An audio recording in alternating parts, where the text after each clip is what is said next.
Imagine a day where children are guided and nurtured in a way that honors their unique humanness. A day where, instead of being expected to change in order to fit in, children can be met right where they're at. Welcome to Where They're Planted, a podcast for parents and care providers of unique children. Caring for a child with a developmental, emotional, or behavior challenge, a neurodiverse brain, or difficult early life experiences can be confusing and exhausting. On this podcast, we'll help your child flourish and strengthen their roots by helping you not only understand them, but also gain the skills to help them bloom where they're planted. We'll use brain science, nervous system tools, collaborative strategy sessions, and a deep understanding of the developmental process to create a fertile environment around your child in order to nurture their growth.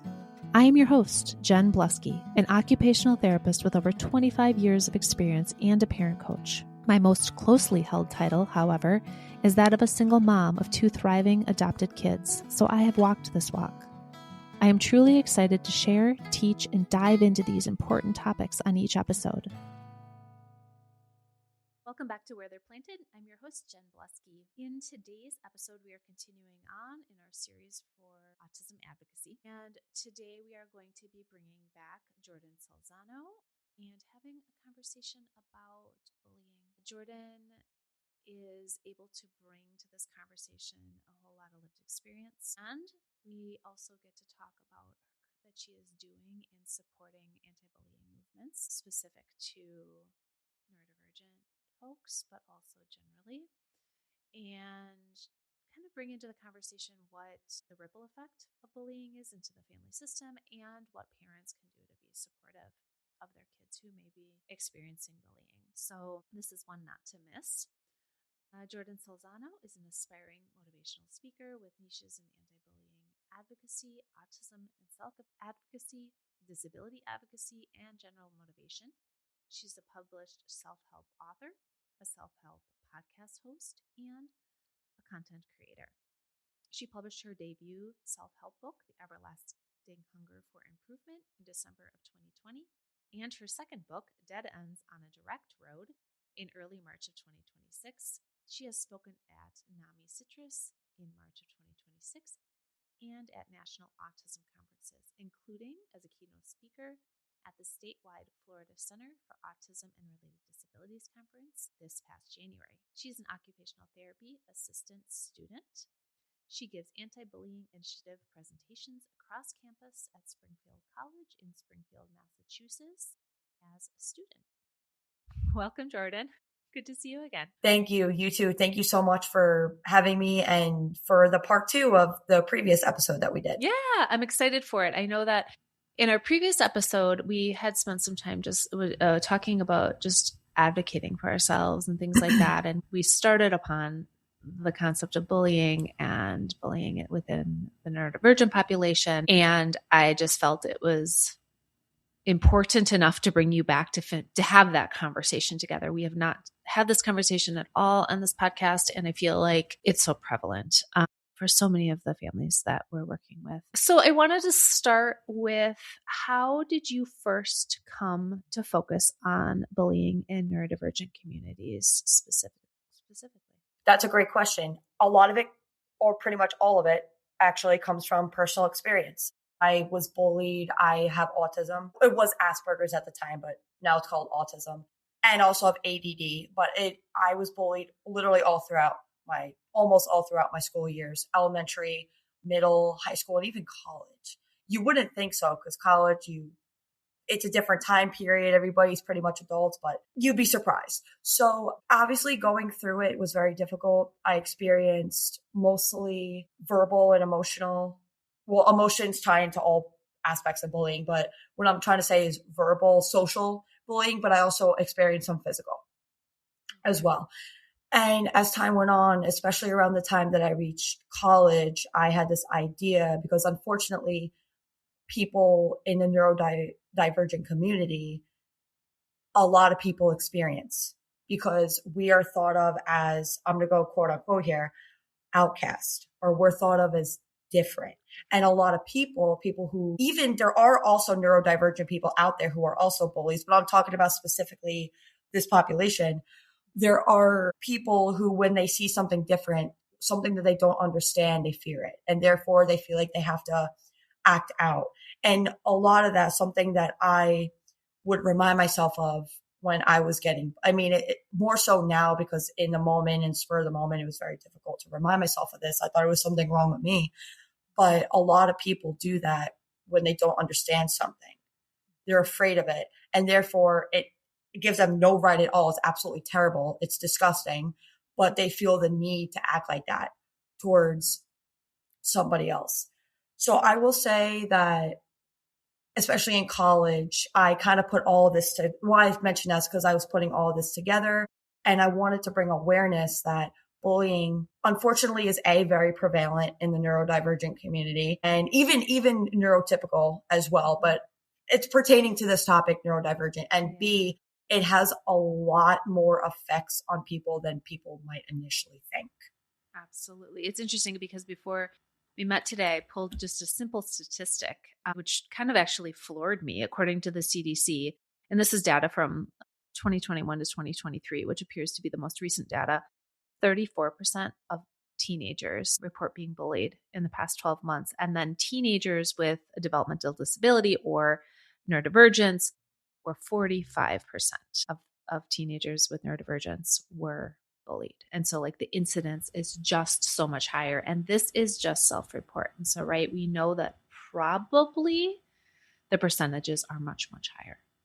There's a lot of people, and that is also tying into what I was talking about before this with the taboo. A lot of people are afraid to report it because they think that they're going to get in trouble. Yeah, let's talk about that a little bit more. How, kids who may be being bullied are either reporting or not reporting, and what the complexities around that are. Yes. So unfortunately, and I speak again on this from personal experience, and I have family members who also work in the school system, and they tell me about it. And just the more I hear about it, the more, uncomfortable and more I want to advocate for this. A lot of people in schools, the workplace, literally wherever bullying can fester, which is pretty much almost anywhere, a lot of people choose to turn a blind eye to it because they don't want to deal with it, because they are afraid of whatever it is, getting fired or offending somebody or whatever it is. All these reasons that I think are, put it this way, I think have to be reevaluated. Absolutely. Let's think that through a little bit differently. Yep. Yeah, let's reevaluate those reasons for not sticking up for somebody who's getting tormented.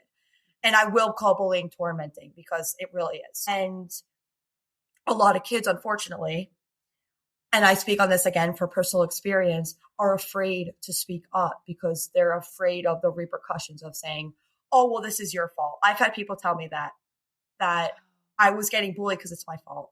And I've had friends as well who told them the same thing, that when they were going through tough times, so bullying, I'll say bullying, it's because whatever, it's your fault. And I think that is such a condescending, misguided, and toxic remark to make, because that makes the victim feel even worse about what's going on. They think to themselves, do I need to change? Is there something that I need to change about me? Especially when it comes to, developmental disabilities, things that people can't control. They try to change whatever it is, which leads to feeling more negative and terrible about themselves, which leads to more negative events down the road and potential serious events down the road. That impacts that self-concept. It impacts self-esteem. It impacts your ability to use your voice in the community and in the world. And so many things. Yeah, absolutely. It takes away any inkling of self-esteem. And social participation, as you know, you're an occupational therapist, is a valued occupation. It's literally considered an activity of daily living. And when one of our activities of daily living is kind of subpar, it can affect the other ones as well. And so that's also something that I feel like gets overlooked, that social life is where human beings have an innate craving for connection. And that ever since the dawn of time, it's been like that. So then with that, when that is not fulfilled, it can lead to mental and physical health effects, physical and spiritual even. So I will say that a lot of people are afraid to speak up because of, like I said, the repercussions, being blamed for it, or being shut out saying, well, you know what, you deal with this on your own. And that is something that is unfortunate, but it's true. And I also think it's because a lot of people just don't want to, the people who are saying, get over it, whatever, just don't want to deal with it. And they don't understand the turmoil, the toll that it takes on a person. And that is a huge problem. That is what I call taboo. It is a huge problem in today's society with bullying, is turning a blind eye to it, making like it's not happening. That can destroy somebody and their families and loved ones because it has a domino effect. You know, as you're speaking, part of what I'm really thinking about, you know, you're saying speak up, you know, the ability to speak up or the ability to, you know, say what's happening. And part of what I'm thinking about is inherent in neurodivergence is sometimes communication that neurotypicals can understand, right? There's a language, there's a bridge some of the time. Yeah. B, dysregulation and how that impacts communication. And then C, the understanding of traditional social conventions and what is supposed to be happening in traditional social conventions and how that might impact, like it's putting a lot of the onus and a lot of the pressure on the individual who's being bullied when we know that some of these pieces are inherently sometimes more challenging. Absolutely. It's been people with developmental disabilities, neurodivergent people have to learn to assimilate to, if you want to call it, neurotypical culture. Exactly. Yeah. But a lot of it should be neurotypical people learning how to properly communicate, which is pretty easy, but properly communicate with neurodivergent people. It's so lopsided. And I even grew up with people influencing, no, Jordan, don't say that. No, Jordan, don't do that, and stuff like that. And it stressed me out. And I even have it affects me to this day in certain ways with afraid to say something. Just the intense fear of saying something wrong. A lot of that stems from my past. So this can carry all the way into adulthood and even into geriatrichood, if that's even a word. Yeah. But all through the lifespan. Yeah, absolutely. And I feel like I said, it's very lopsided. And it's the neurotypical people who don't have disabilities should learn how to be more inclusive and provide belonging, because inclusive and belonging are two totally different definitions. But talk with them and be more, show belonging, show inclusive to those people, because that's something that is really overlooked. And that is also a problem. So that for people who are being bullied, who may or may not have the understanding of what bullying is, right? Because like in all of us, it takes a minute when somebody treats us wrong to be like, was that what happened? Right? There's this human nature of second guessing ourselves in order to create a sort of feedback loop from theoretically the people who are supposed to be creating safety for children, a feedback loop to be checking in and to be seeing and to be opening communication lines that are accessible, so that folks who are being bullied can at least, I mean, step one, communicate it, know what's happening. Right? Yeah. And that ties into the whole being afraid of speaking up because of the fear of getting shot down. Well, you should know how to do this. It's so warped. And I think that just people have to understand we're all human. We all need food. We all need water. We all need air. Just because somebody is potentially different from you does not give you, and meaning everybody, does not give you the right to treat them different. There's really, in my opinion, there's really no such thing as completely normal. Mm-hmm. Normal is made, like societal norms are actually man-made. Mm-hmm. They're created by people. So, and everybody thinks differently. No two people think the same. Everybody is different DNA. The person sitting next to you, you do not think the same as that person. You both have different interests, passions, niches, and callings for what you need to do on this earth. And I think people think that there are people out there who believe that everybody should think like them or else there's something wrong with them. That's going to get you nowhere in life because everybody thinks differently. And I feel like people understanding that we're all human, and just because somebody may be different than you does not give you any right to treat them different, does not give you any right. what's normal, quote unquote, normal to you might not be to them, but what's quote unquote normal to them might not be to you. And that's something that people need to understand. I wish people in my past who bullied me understood that. Yeah, I might have been quirky. Yeah, I have developmental disabilities, but I'm a person just like you. And even if I do need certain resources to thrive, I still want to be as independent as you want to be. I might need, like I said, more resources. I might need more support, but my craving for independence is just like your craving for independence.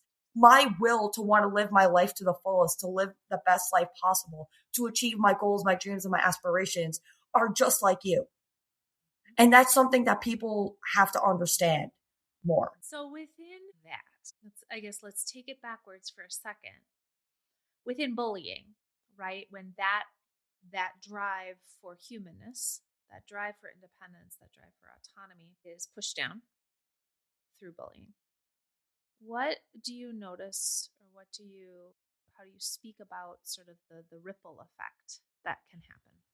Yes. So I like to consider that either as a domino effect or a snowball effect, because bullying not only affects the victims, but it affects their loved ones. For loved ones, seeing their loved one or brother, sister, son, daughter, whatever, seeing them go through that torment of being bullied can take a toll on them and can affect the dynamic of the household. It can make them feel upset. And I speak on that again, PE, personal experience.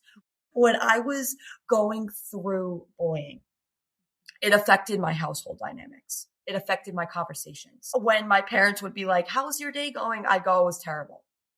A lot of times when I was going through those periods of bullying, when I would talk to my parents, I was either crying, ranting, or finding just very little to talk positively about. My parents would say, "Jordan, how was that event at school today?" I don't know, because schools have events.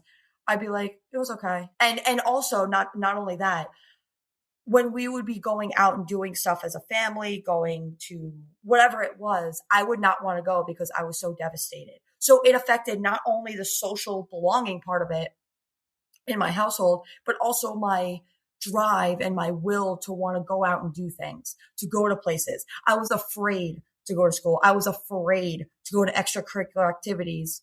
And it also, unfortunately, it impacted them as well, because they'd be like, "I want to help you, but I don't know how. I don't know how to tell the bully to stop."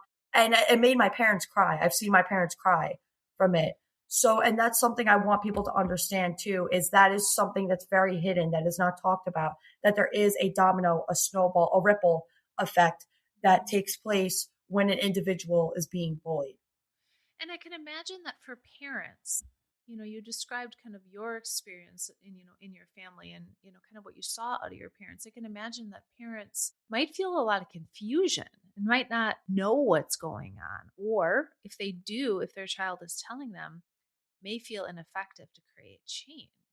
Yes, absolutely. My parents have at times gotten involved, calling up the school, saying, "This is what my daughter's telling me, like what's going on with this," and even in person as well. And they did their best, which God bless, they did their best to advocate for me. And sometimes it worked. But there were other times where the teachers would make like nothing's happening. They'd be like, "Oh no, we love Jordan. No, she's great. No, nothing's going on." And then after that phone call, go back to normal. And when the phone call was over, or after my parents met with them and it was done, back to everything that was going on. What did you find that your parents did that was supportive to you in your bullying experience? Definitely being open to communication at all times. If I needed to call them for something, they still are, but in terms of bullying, if I needed to call them, they were there. If I don't know, really the main thing was being open to communication, giving me advice, giving me tips. So definitely the biggest thing was being a beacon of communication. That was the biggest thing. That they heard you, that they honored what you were saying, and that showing a lot of sympathy. Continually showed up as your support. Okay. Yes, absolutely. That plays a big difference, a huge role. I wanted to ask sort of a side question that I'm just always very curious about is the role of masking in bullying for the neurodivergent population. And I guess what your thoughts are or experience or what you've noticed or seen around, right? Because masking is a big topic. And what I see, at least in practice, is so many kids masking in order to get by socially, which also has its own ripple effect on the nervous system and on function. Let's just talk about that for a minute. That's actually funny you bring that up because a couple of days ago, I just posted a video on my social media about masking and why it's harmful. So I'm like, oh, perfect timing. I maxed a lot, I maxed for a lot of my life. And I have learned one of the biggest things that I have learned is yes, absolutely. It can actually have a chronic impact on your nervous system because your nervous system, specifically your sympathetic nervous system, is always in a heightened state of alert because you're constantly trying to live up to these expectations of yourself, which can elevate blood pressure, heart rate, physiologically, which if that is sustained over a long period of time can lead to potential health issues down the road. So that was 100% right. And what you were saying. And also in terms of socially, when you mask, you attract the wrong people. When you mask, and again, I learned this the hard way. You may feel like, oh, this is great. I'm getting along with people. These people are including me, but they like you for the pretend you. They like you for somebody who you're not. And then that one day, because you can't mask forever, that one day when you unmask, when you are yourself, oftentimes, again, PE, personal experience, they will either stop talking to you or they will even turn on you and start to be mean. Start bullying, right? So they will start bullying. They can either like give little remarks or actually get into the world of bullying with you.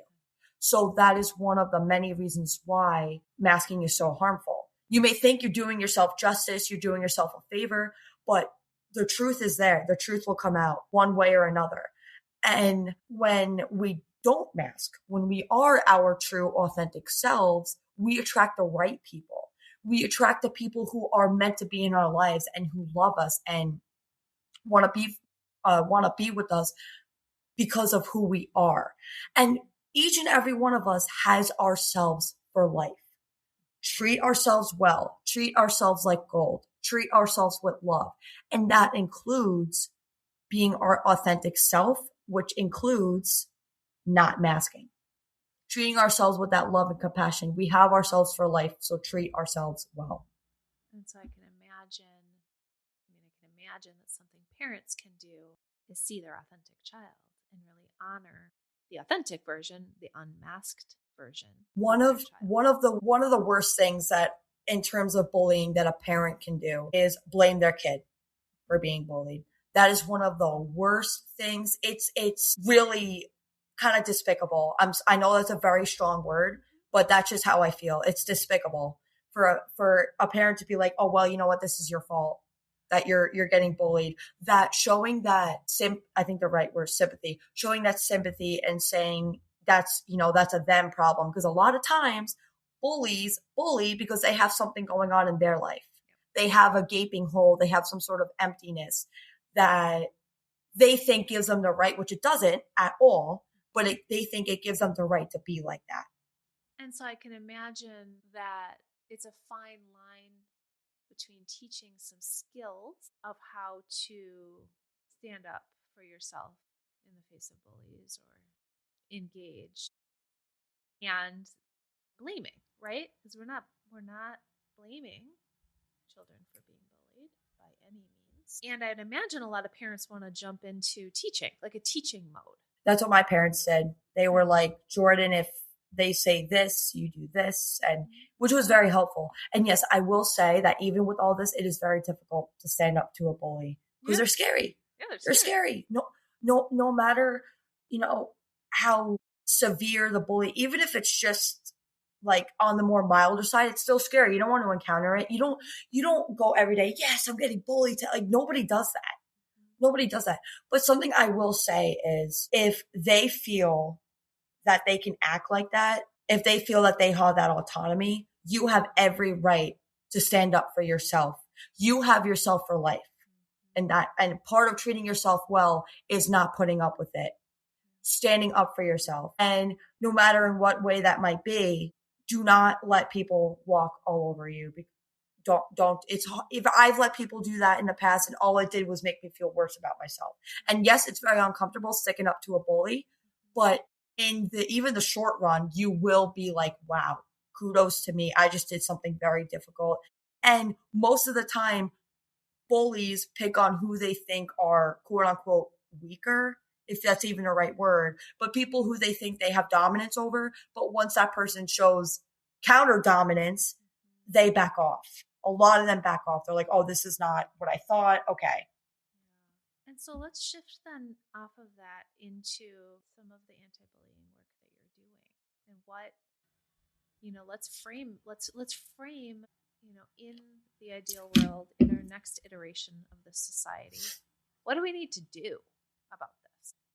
Yes, there's a lot. So there's a lot, but the anti-bullying stuff that I'm doing is I went to a school in Massachusetts I'm going back to school, but my previous college, and I did anti-bullying presentations. A lot of what I'm talking about today, I talked about in those presentations. I did it all across campus for clubs, organizations, for my program, actually. And I talked about that. And I also talked about ways to take initiative to bring an end to bullying and to sustain an anti-bullying environment. And I do this stuff also on social media. I do a lot of anti-bullying endeavors on social media. And I'm actually going to be my third book that I'm going to start writing, I think, towards the end of this year, because I just published my second one, is going to be about navigating social life through an autistic lens. And I'm going to talk a lot about my bullying experiences to relate. Yeah, thank you. Thank you. But to answer the other part of the question about what we can do, the first thing that I would say to do is, there were 5 things I want to talk about. The first thing that I will say is to talk about the problem with others, spread awareness about it. Spread awareness. Get other people on which I call it the bullying takedown team. Get other people to keep an eye out or ears out for the problem. And so that, let's just say you're out one day and those people are there and they see the problem, they see the bullying going on, they can nip it right in the butt before it continues.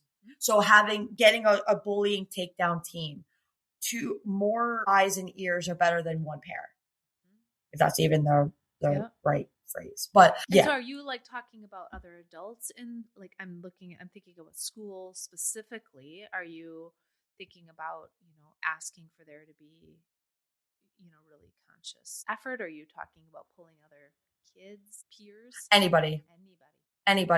Coworkers, because it could also happen in the workplace. Yeah. Coworkers, classmates, teachers, coaches. It could happen in sports. That's happened to me a lot.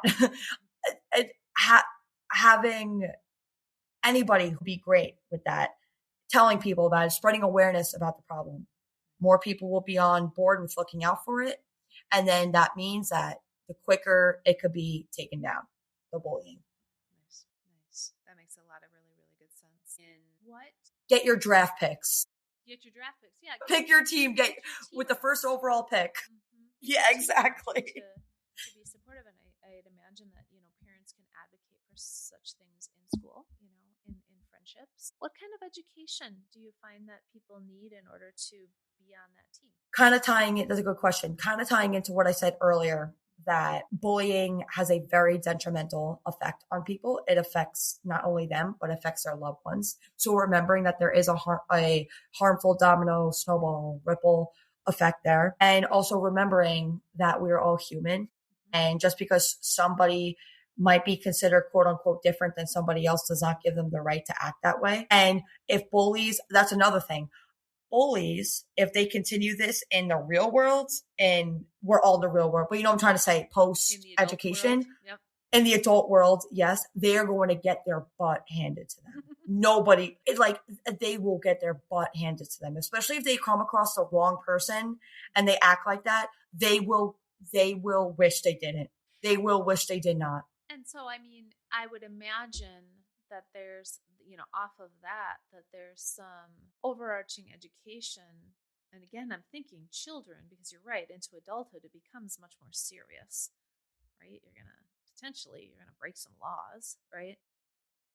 Yes.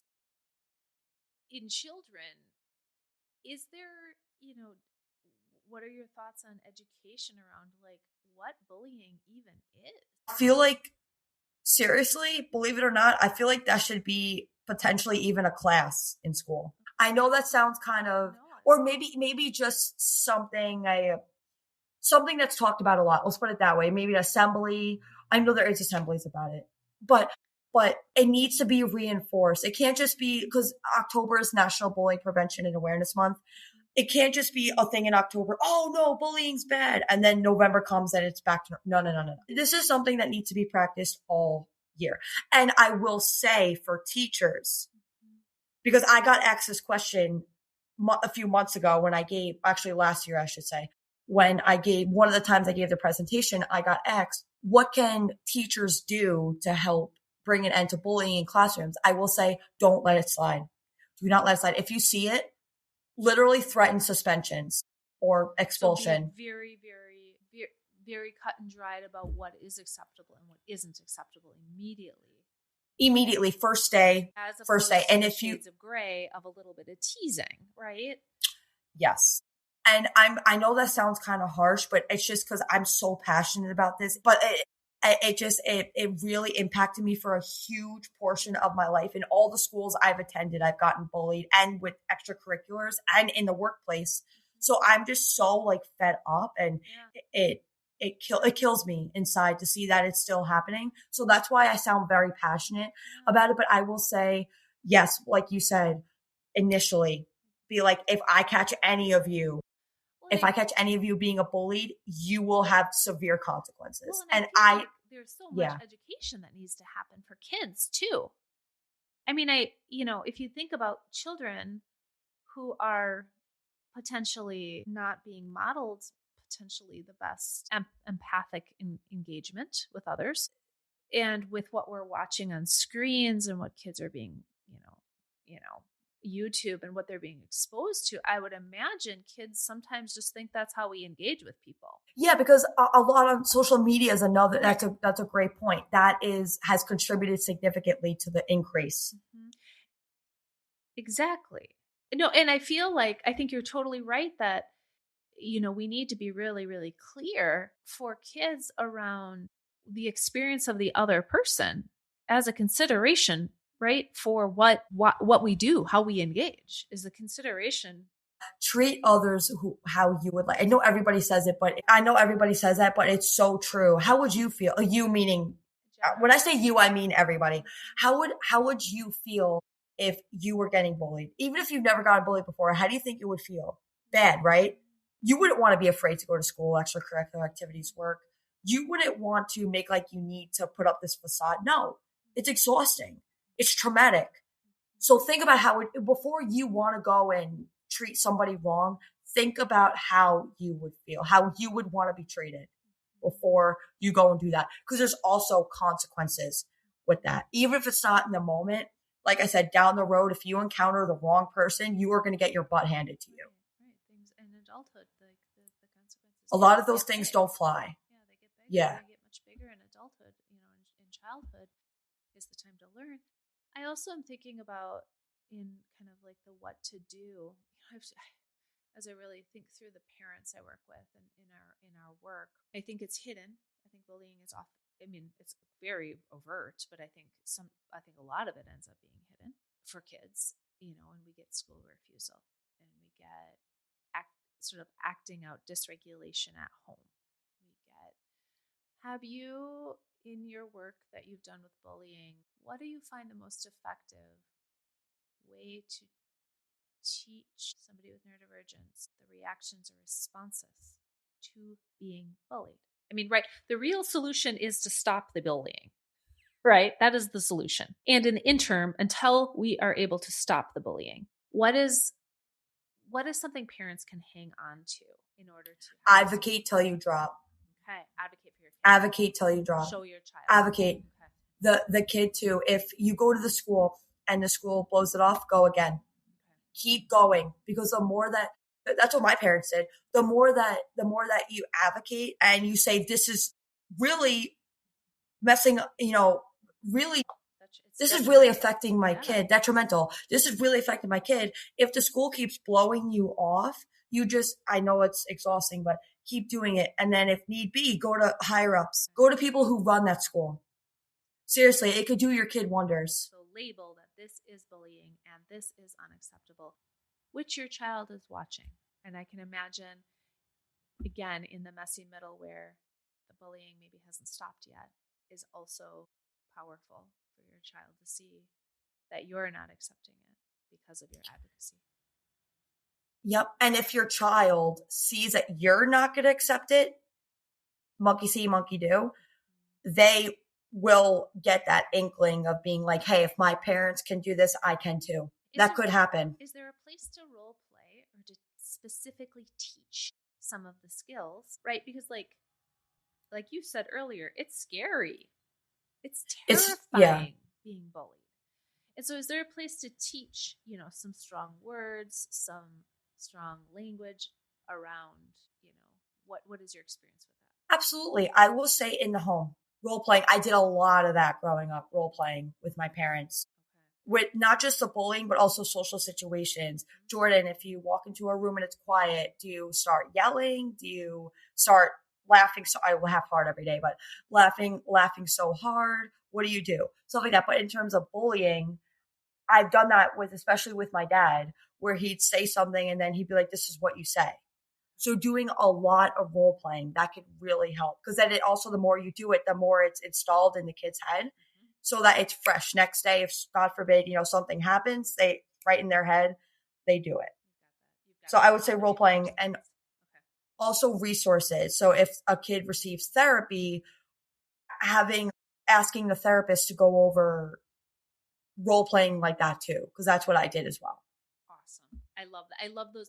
I love that we're talking about like the bigger solution, which is like, let's create spaces that are truly anti-bullying. And what do we do now in this moment to support bullying that is happening? I know that you have a few upcoming, you mentioned the book that you're going to be writing, which I'm very excited about. I know you have a few upcoming ways that you're trying to get this work out. Do you want to talk about those for a minute? Yes. I have applied to TEDx to give a TEDx talk on it multiple times. I'm still waiting to hear back from one of them, because one of them I was like, whoa, because this has never happened. They expressed interest in it. So I'm not saying I'm going to get the gig, but I'm still waiting to hear back. But I'm really hoping, because I kid you not, probably 30 plus TEDx applications I filled out. And this is the only one that has actually showed interest. Further interest in what I want to talk about. So we'll see. And then I also applied for a conference I spoke at in Florida last January to speak there again about bullying and autism. And for further conferences I want to talk about, like I applied to some anti-bullying conferences as well, trying to get more niche with that. And then thank you. And then this book that I plan on, I'm still brainstorming it. I'm not going to really start writing it until the end of this year, like I said, because I just published my recent one.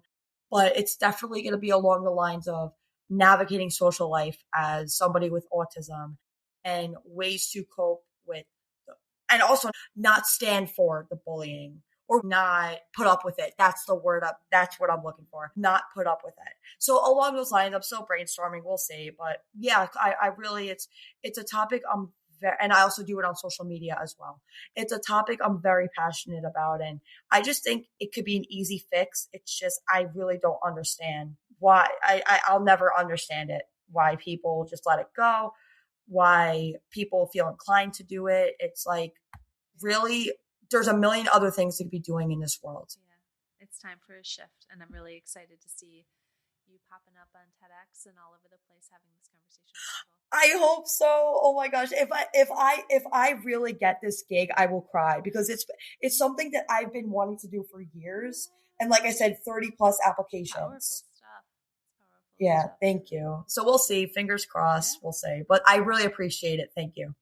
It was so good talking to you again today, and we will put all of your resources in the show notes, and we'll be excited to see what you do next. Awesome. Thank you so much, Ms. Bluske. I really appreciate it. It was such a pleasure to be back on this podcast. I love it. I love this podcast. And seriously, if there's any other topics we can come up with, I'd love to do it again. I love it. And I think that what you're doing is helping so many people, so many families. And just as an OT, I went to school for it, so I know how beautiful of a profession it is. I'm going back to school for OTA. So still in the program. Yeah, not the same program, but the fields.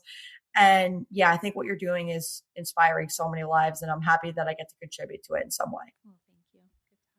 Thank you. If some of what we're saying today is resonating to you, I wanted to take this opportunity to discuss our new upcoming community membership program called Deepening in Parenting. We intend to sit with parents around a variety of topics in order to shift the paradigm in parenting, to dig a little bit deeper into what it means to be a parent, what it means to raise a child who is fully authentic and autonomous in themselves in this world, who can engage with empathy and reciprocity and a deep knowing within themselves, and to really support parents to have a space to think about these things and to talk about these things and to determine what shifts they want to make in their parenting. And so if this is something that speaks to you,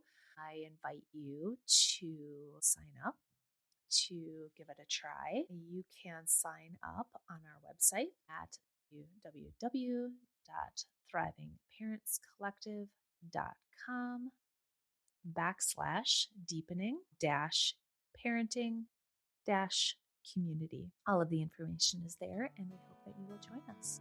Where They're Planted is a Lit Path Studios podcast and is produced by Jamie Gale and Jen Bluske.